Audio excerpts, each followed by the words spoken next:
Bonjour à tous pour une nouvelle semaine qui commence. Bienvenue sur l'antenne d'Europe 1 jusqu'à 10h et sur l'antenne de CNews jusqu'à 11h. Comme beaucoup de Français, j'ai vu ce week-end le film L'Abandon de Vincent Garanque qui raconte les 11 derniers jours de Samuel Paty. Antoine Reynards, qu'on avait vu dans Anatomie d'une chute, il jouait l'avocat général et formidable de justesse. Emmanuelle Berco interprète la proviseure, elle est aussi remarquable. Et dans la réalité, la proviseure avait épaulé Samuel Paty quand certains de ses collègues l'avaient abandonné comme une partie de l'institution au sein de l'éducation nationale.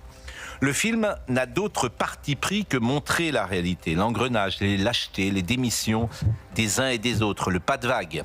Le film n'est pas un réquisitoire, mais un documentaire fiction qui rapporte jusque dans les moindres faits, détails, ce qui s'est passé entre le 5 et le 16 octobre 2020 à Conflans-Sainte-Honorine dans les Yvelines.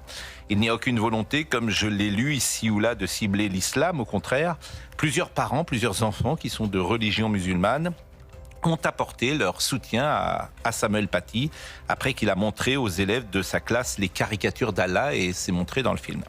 Ce film est essentiel et l'éducation nationale devrait le projeter dans toutes les classes de 3e avec un débat qui suivrait organisé entre les élèves, les professeurs et les représentants de toutes les religions.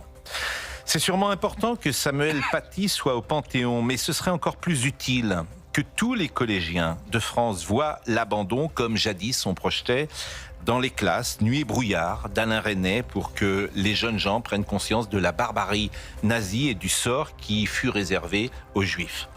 Emmanuel Macron, Sébastien Lecornu, Édouard Geffrel, ministre de l'Éducation nationale, devraient prendre cette décision. C'est ça, faire de la politique, c'est agir. Et pas simplement parler. C'est aussi faire preuve de courage, parce que je ne doute pas qu'il y aurait des oppositions. Les mêmes, sans doute, qui ont contesté à Samuel Paty de faire simplement son métier. Ce serait aussi rendre hommage de la meilleure des manières à Monsieur Paty, comme l'appelaient ses élèves. Voilà ce que j'attends de ceux qui nous gouvernent, de l'action, de la détermination, du courage. Est-ce trop demandé? À votre avis?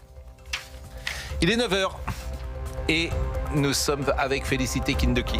L'heure des pros.